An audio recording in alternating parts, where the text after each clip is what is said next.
You wanted the best. You've got the best podcast. The hottest podcast in the world. The Chris Voss Show, the preeminent podcast with guests so smart you may experience serious brain bleed. The CEOs, authors, thought leaders, visionaries, and motivators. Get ready. Strap yourself in. Keep your hands, arms, and legs inside the vehicle at all times, because you're about to go on a monster education roller coaster with your brain. Now, here's your host, Chris Voss. Chris Voss here from the ChrisVossShow.com. There you go, ladies and gentlemen. One of the oldest podcasts still broadcasting after nearly 20 years.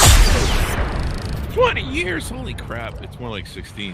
Anyway, it's almost there. Anyway, guys, we got an amazing show with us we're putting on for you today, and with an amazing young man and his author, and we are even joined by his son, who's making his premiere appearance on podcast, and he's very young. So there you go. We got a dual guest setup today. There you go. There you go. But you know, the beautiful part is if the show keeps on going and you guys refer the show to your family, friends, and relatives, he'll be able to see himself on the show 10 years from now or 20 years when he grows up from being a young boy.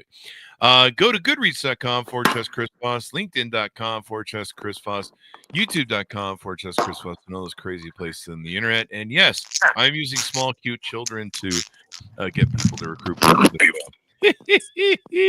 We sunk to a new low, I guess. I don't know. He's the author of the latest book to come out October 11th, 2024, called Legends of Dabi, Volume 1, by his pen name, DoDeHi.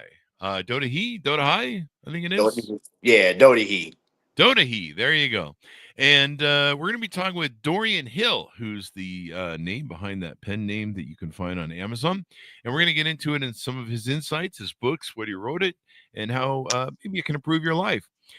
Durian was born and raised in Southfield, Michigan. As a child, he had an amazing imagination to escape this harsh reality by being bedridden due to his chronic illness that inspired him to do what only his body could manage, and that was to create fantasy and dramatic storytelling. Now, as a healthy adult, he dreamed of seeing his storytelling published and inspiring his readers for the same sense of thrilling escape from reality he did as a child. Welcome to the show, Durian. How are you? I'm doing well. Thank you. Very excited. I know we've tried to have this interview, but you know, with family, this little one, it's kind of hard to get the scheduled podcast, but definitely was long waited and very excited for it. There you go. And let's introduce the audience to your son. It was Dominic, I think. And how old is he? He is going to be 5 months on the 30th. Woo! Brand new, right off the line. Brand new. He's chill right now, but when I didn't pick him up, he was fussing, and I was afraid that he was gonna cause some background noise, some issues, some distractions. So I figured pick him up. Maybe he'll be calm, and so far he's pretty chill. Yeah, he's been chill. When I came in, he was asleep, and I'm like, I usually put people to sleep when they're on the podcast, not before. Yeah. So there you go. So give us .com's website, social media, any place that you want people to find you on the interwebs. Wow. So yeah, this is my my very first podcast. So all of this is very new territory for me. So I have some cards that I've been giving out, which I don't have right now in front of me. But as of right now, the book can be purchased on Amazon.com, Legend of Dabi. I'm still getting things put into place when it comes to the social medias. I'm currently developing a trailer with some AI teamwork in the background. But as of right now, that's where I can advertise the book as of right now. There you go. So give us a 30,000 overview. What's inside this book? So this book, when I wrote this book, this is a hero, a young hero that is that's starting in a place called Eden. And throughout this series, he's going to be kind of going through some problems, some challenges that's going to be moving him from many different locations of the series. And the first book installment is going to be taking place in a a land called Eden. But without giving out any spoilers, Dabi is going to be exploring some foreign territory, so to speak, new languages, new cultures. And this is kind of a hero that he's going to be discovering, that his roots is going to be taking him in many different places of the world. Hmm. There you go. And so the opening scene with him finds him lifting the sacred stone that feels both epic and symbolic in depth. And what does that moment say about his character and the larger themes of sacrifice and destiny in some of the things you flesh out in I believe Eden? Where's that at? Yeah, so Eden obviously is very just a very it's fictional, but I chose Eden because just my faith and background. I'm a Christian man. I believe in the the themes and the history of the Bible, and so Eden was pretty much the beginning in Genesis, and so I thought that was appropriate to choose Eden as kind of the beginning of my story. So Eden's a just fictional place. um I wrote Eden as of this point, as this part in the story, very influenced by Native American inspiration. I respect the Native American culture. Dabi, I written him to be of kind of a Native American homage, to respect it, and there's a lot of themes there. And then there's a battle between there's in Eden that's taking place, kind of these biases, as I call these characters like Dabi. They have these eyes like the sun, and they're going against kind of a civil war with these different humanoid creatures called the dogs of Eden, and their eyes are the moon, and their eyes are, they look just like the moon, and there's this conflict.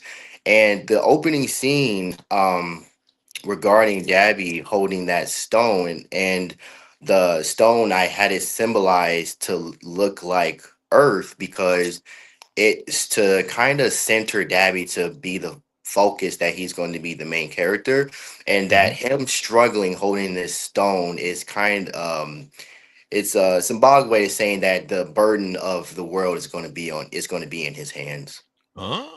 There you go. The burden of the world. There you go. And so, with that, the mythology of Eden, you have totems, a great spirit, spiritual curses. How did you build the belief system? What inspired it? Well, it's always fun to dabble in the supernatural and Mhm. superstitions. And sometimes superstitions can have some truth to it. Mhm. But sometimes some superstitions can just kind of have someone kind of going in circles here. And that's kind of Nate Dabby's kind of culture. They kind of really are heavy on the superstitions of the world. And he's trying to really find the truth of how he kind of fix the world's problems. And Mhm. when he's going to find out that, despite that his culture, the totems and things like that, he's going to discover that these things are not leading him anywhere, and he's going to have to find a hard truth that's not going to be superstitious. He's going to have to end up finding a hard truth that's going to be a really hard pill to swallow when he is navigating through the purpose of his life in the Mm. in yeah. There you go. And so, with him, you have powerful contrast between him and his father Abraham and what you call the overseer. Tell us about these people and how they reflect on your ideas of faith, duty, and rebellion. Yeah, so Abraham is Dabi's father. Abraham is a very well respected sheriff in Eden.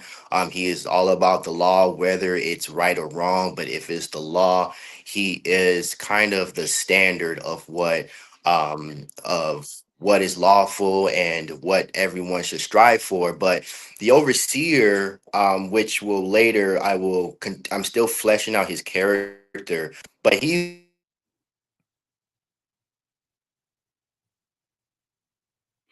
I think we lost your audio, Dorian. Dorian, I believe we lost your audio. There we go. Sorry There we about go. that. So, the overseer, I'm still fleshing out his character. So right now in the book, he's the overseer. He's very mysterious, but his idea of going about the problems of Eden is he can be very malicious in using um kind of weaponizing kind of the superstitions. He is very well aware that his people are very easy to believe when it comes to superstition. So he's using that for his own gain. Mhm. Despite being the straight and narrow like Dabi's father. And then Dabby, he's just like his father. He wants to be the right way, but he's realizing that okay, the law may not always be the right way. So he's more on the moral side of things. And throughout the story, it's going to cause him some issues because coming from a household with a very well respected father as a sheriff, he's going to have some problems that's going to make him look like kind of an outlaw. So those Mm, are kind of the contrast between all three of them. definitely some issues. So tell us about what was your experience growing up? You had this chronic illness, and Oh, how did that shape your creativity and imagination as a writer? you still there? Yes. Yes. Can you hear me? Testing 1 2 3. Testing 1 2 3. Testing 1 2 3. Testing. Dorian, can you hear me?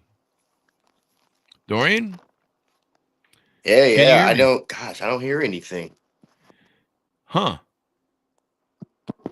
Testing 1 2 3. Testing 1 2 3. Do you hear Dorian, me? I can hear you. Yes. Yeah. My mic is on. Yeah, I can hear you. You just Why can't hear don't I me. hear you? Why don't I hear them, buddy? Uh,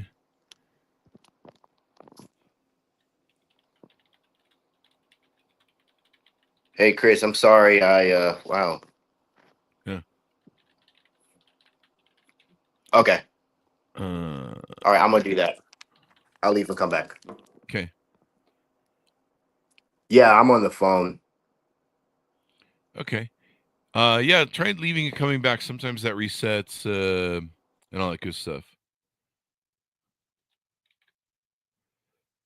Doop-a-doo. Okay.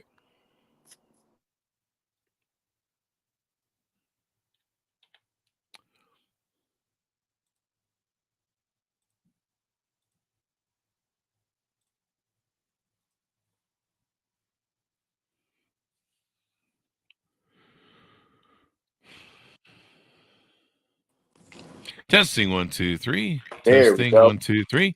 All right, there you go. Perfect. All right, so I forget where we were. I don't know if We you were recall. Yeah, we were talking about the contrast between Abraham, Dabby, and the overseer. Okay. All right, Mhm. let's get into it there. Oh wow. Okay, so yeah, so as I was saying, Abraham he represents the law. He's kind of the standard of Eden, the what's required of the native, the people, the civilization there. And whether or not he knows what's morally right, he has to obey the law, whether or not it can harm the people of Eden, the citizens there. Mhm. Um the overseer, even though I'm still fleshing out his character because this is still just a volume one. So the overseer, and I wrote him as the overseer because he still kind of have him in that still that mysterious place in this point in the story, before his big reveal, the name drop. But the overseer, he is self-aware that his people are very superstitious, and just like life, sometimes someone who knows when you need something, they can be deceptive about it, and knowing they present things to you thinking that it's going to be something that will help you, but it's definitely going to harm you. And he's not doing anything illegal, but he's definitely doing things that is not moral. And Dabby, on the other hand, though, even though he's coming from a household with his father's very well respected sheriff, Dabby is very more so on the moral aspect, and sometimes though Dabi being more of a moral character of the book, it can still lead to that. There can be some conflict with the law, and Mm. therefore that even though Dabi, I'm writing him to be the hero, doing the very moral, heroic things, he's going to start having these issues. That will make him kind of look like an outlaw because his morality is going to be going against what is lawful. And that was Mm. kind of the contrast between all three of them. Well, there you go. Mm. So, you mentioned you had chronic illness when you were a child, Yeah. and these help shape some of these stories and help you start writing. What's the tell us about what that experience was like growing up. Wow. Yeah. Guys. So, growing up with Crohn's, back in, gosh, back in 1997, Mm. when that illness disease was not very well documented or studied, my childhood was very low appetite, no energy, Mm. um, just no energy to do anything. The only thing that I could do was stay on the honor roll, was do my homework, my Game Boy, and then my writing, and not being able to experience a lot of what the kids at my age at that time were able to do at a healthy interaction with other kids. It kind of forced me into a place where I would have to create these stories. Mm. Sometimes I would have to live vicariously through my cousins who are at their same age and sometimes their experiences. And then, with my wild imaginations, when you incorporate video games at when I was a young kid, then these stories just start to unravel in my head. And then the next thing you know, I'm writing stories and I'm fantasizing, I'm living out these things and these characters, and I'm acting out voices and dialogue and places and drama in my own head. And it was a nice relief for me. Oh yeah, I mean, it You know. totally sounds like it. You could find another world and live in it and enjoy it and everything else. What was the most challenging part of bringing your world of Eden to life? The plot, the characters, or the message? Wow. If I had to say the hardest thing, um, even though I love to write, one of the hardest thing is trying to write a whole story from scratch. That is difficult. Trying to write the place, the timing, the dialogue, their storylines, trying to create all of that from scratch, in of itself is is very tough. Um, to kind of get me out of that writer's block, if you will. Um, Kind of, I've had lots of time of writing sticky notes down. I will have like bits and pieces of stuff that I've written. Sometimes it will be 5 years ago or a year ago, and then I would revisit these things. And then over time, over the years, I would say, because it didn't Legend of Dabby didn't start off just right off the top of my head when we started writing. It came with a collection of writer's block and years of constantly, writing down ideas and storylines and plots, and then over time, when you revisit those things, those ideas, it's like, wow, there might be a story here. And Yeah. then, but that would say if the that was the hardest part, though. I mean, to try to create a whole, like I said, create a whole storyline. That's very tough. It's not easy. Oh yeah. Well, you spent many years developing it and things like that, so Mm. that's quite a feat, and of course brought it to fruition, as it were. Do you now? This is named Volume One. Is there a continuation of this series?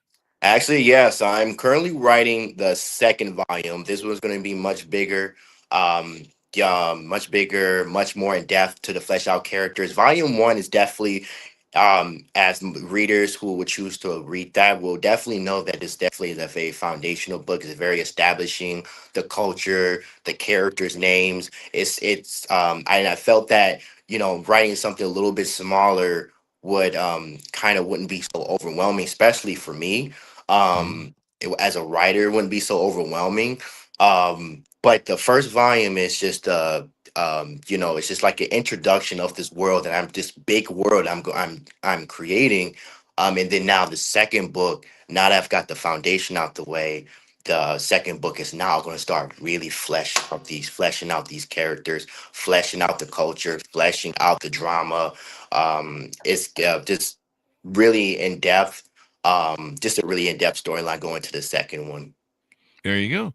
So, do you see a series of this book? Like, is it a trilogy, or is it just maybe an endless, open-ended So series? yeah. So to answer that question, maybe to give the audience an idea. So I growing up, I was a big fan of anime.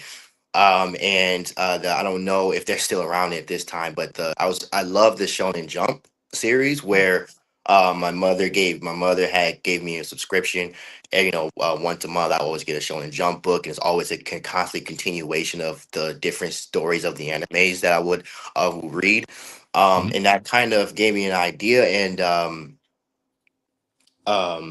but yeah, so I'm continuing. So right now it's open ended. And right now, on top of my head, if I had to like give a number, I want to say at least 10 volumes. At least. Wow. I have it's a big storyline. And like I said, in the beginning, that Eden is just the first place where Dabi, and without spoiling anything. Mhm. But literally the world of Legend of Dabi series is really going to expand to different different humanoid characters, very wild and excuse me, imagination type characters, different character features. I have a very colorful imagination. So it's very, and with an imagination like that, stories, can just go on and on, but at the Mhm. same time though, keep it very interesting. Hmm. There you go. Well, this will be exciting to see the story unfold, and what a great way for maybe lesson for people that are young and maybe have ailments or issues, or maybe they just feel isolated. Writing is a great way to, tell stories and build scenarios, and we all imagination is healthy and fantasy is healthy, where you can, imagine different worlds, and maybe you can imagine a business someday, or it really helps develop that muscle. The world of Eden seems to balance on light and darkness, both literally and morally. What sort of message were you trying to share about good and evil there? Yeah, those things were when I was writing that, I was thinking of buddy. When I was thinking of writing that, I was writing Dabby and his pretty much his journey on becoming a hero. And when I was thinking of the light, sometimes being the darkness, because sometimes sometimes those things can contradict each other, because sometimes, for Dabby being a hero, it might seem like a path of darkness, but he's going through a path of heroism. But and then like for the overseer, he's promising this light, but it's actually just bringing more darkness. And then that's when I was writing that. And kind of like my own life, a lot of that was influenced my own life, thinking that my when I was a kid, being sick, and being having all these surgeries, you think, okay, these are bad for you, but these things made me a very strong man to this day. And at first, back then, it looked like it was nothing but darkness, but that darkness was that I thought it was actually a light for me. And so Mm. when I wrote those themes, um, when I wrote those themes, it was pretty much just to send the message that sometimes the hardest decisions that is right for you may seem like a dark decision, but will end up being a very light decision for you. Ah, there you go. There you go. A little bit of good and evil, light and darkness, and all sorts of good things that way. Uh, you talk about his relationship, the character in the book, with his parents that reveal about generational struggles and finding one's purpose. What made you want to write about that and flesh that out in the book? Well, I think we can all agree that, when we grew up in our households, parents expect something of us. And Mm. there's a lot of pressure when it comes to that, especially when we coming from a parents or even siblings that have Mhm. achieved some level of status. And for Dabby, that is his case. As I mentioned, his father is a sheriff, very well respected. In the next series to come, when I flesh out his brother, he's a very well respected musician. He is kind of he's kind of the encouragement of Eden. And then the mother, she's a veterinarian. She takes care of the wildlife. The natives in the book, they love their animals. They love their forest. And now for Dabi, so these are very three high status individuals in his household, and the struggles and the pressure for him is, where do I, being the youngest in the family, where those are big shoes to fill. And that it's going to apply some pressure again. That's one of the pressures that he's going to endure in the story, because his role in the story is going to be called to something greater, but it's definitely not going to be a path that he's going to be taking that's going to really represent that or show that to the family, and that's going to really um, hurt his name as of right now, what he's going to endure. Oh, there you go. Well, it sounds like an amazing story, and what a journey to come out of your childhood and some of the issues we have. It probably gave you a lot of positive motivation to eventually maybe write this story or get you through what you were suffering through as a child and help you see the other side and get better. Maybe did it? It did. Yeah, not to be morbid, but doctors, their prognosis years ago, gosh, when way before I was even 15, there was a lot of bad there's a lot of bad outcomes that they told me I was supposed Wow. to experience, but obviously didn't experience that. I'm now a 33-year-old man. I'm married, and I have, obviously a baby here, and now, Yeah. plus my first book. So, um, but I'm sorry, but No, yes, you're fine. He's great. yeah, I just got, man, he's tired sitting on one lap, man, moving on the other lap. But yeah, to answer your question, I think I answered your question. I don't. He distracted me for a hot second Yeah, there. yeah, yeah. So as we go out, give people a final pitch to pick up your book and any .coms you want people to find you on the interwebs. Um, there's you can follow me on DorianHillBooks.com. That's DorianHill books.com. That is the official website that I have at this time. Um, so again, social medias are coming out now. I have a big trailer coming out by the beginning of January. Lots of AI illustrations to advertise the book. So right now I'm still in that foot, getting my grounding there when it comes to social medias. Um, but um, but right now, anyone who's willing to leave a comment or a review or any suggestions, I've or review even the review the book, it can be very helpful on Amazon. Right when you go into it to choose to purchase the Legend of Dabi, you can go ahead, and if I can reach out to those in the comment section there, and then we can, like I said, we can just trying to get the fan base going. That's this right now. This is where we're at. There you go. And you just got to build up the fan base and all that good stuff, and off you go. Well, it's been fun to have you and Dominic, I think it was, on the show. Thank you, Chris. Sorry There you about those go. interruptions, my friend. Oh, no problem. We'll edit it in the final and get it taken care of there. And debut performance there from Dominic. And hopefully the show will be around 10, 20 years from now, which I think it will. We did 16 already, so another 16 shouldn't be that hard. All right. As long as I don't get run over by a bus, that's the main thing. I got to avoid buses at all costs. Yeah. So I never go near buses. I have a fear of phobia of bus. No, I'm just kidding. I'm just making up stuff for jokes. Anyway, thank you very much for coming on the show. We certainly appreciate it. Legend of Dabi, check it out. Volume 1 out October 11th, 2024. You can watch for the future books that will come forth. Thanks for tuning in. Be good to each other. Stay safe. We'll see you guys next time. You've been listening to the most amazing, intelligent podcast ever made to improve your brain and your life. Warning, consuming too much of the Chris Voss Show podcast can lead to people thinking you're smarter, younger, and irresistible sexy. Consume in regularly moderated amounts. Consult a doctor for any resulting brain bleed.